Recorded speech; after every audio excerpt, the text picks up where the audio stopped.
Orsiyetin gözükçülüğündäki Krim yarım adasında meçhitler anı namazyny Krim tatarlarynyň 1944-nji ýylda deportasiýa edilmeginiň pidalarynyň hatyrasyna bagyşladylar.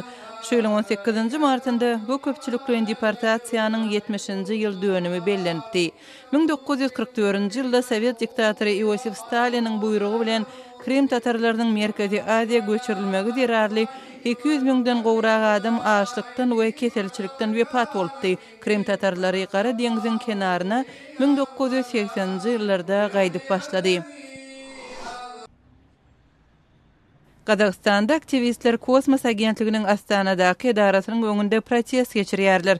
Bu aksiýanyň geçirilýän güni Orsiýetiň raketasy Kazakstanyň giňişliginde ýere gaçdy. Bu Kazakstanda Orsiýetiň raketasynyň gaçmagy bilen bagly bir ýyldan az wagtyň dowamında ýüze çykan ikinji wakadyr. Mundan 10 ay öň birinji raketanyň gaçmagy derarly ören zeherli raketa ýangyjynyň uly giňişlige ýaýranlygy barada habar berildi. Bu ýurtda güýçli protestleri döredipdi.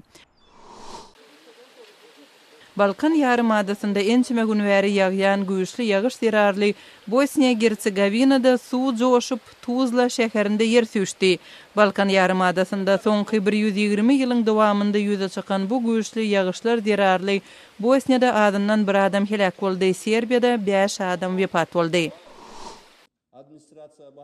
Kırgızstanda prezident Almazbek Atambayev 18 may